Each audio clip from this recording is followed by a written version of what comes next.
You know, and that comes in tandem, of course, with the on-again, off-again threat of moving, quote-unquote, a defensive missile shield or defensive missiles further east. One has to, why is it that Russians talk historically of concerns with encirclement?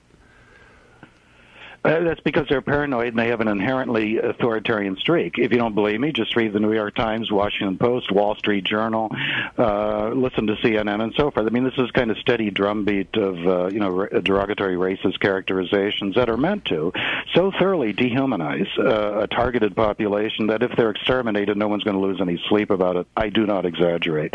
That the, deeply embedded, I mean, right in the core of the psyche of most people in the world, certainly those of us in the West, who had lived through the Cold War period, is not only anti-communism, aptly enough today on May Day, aptly enough here in Chicago, where May Day began in 1886.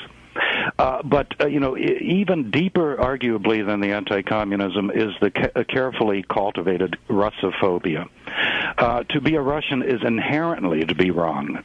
Inferior, brutal, authoritarian, paranoid. These terms are bandied about in a manner that, if they were applied to any other ethnic or demographic group, would evoke the charge they deserve, which is racist.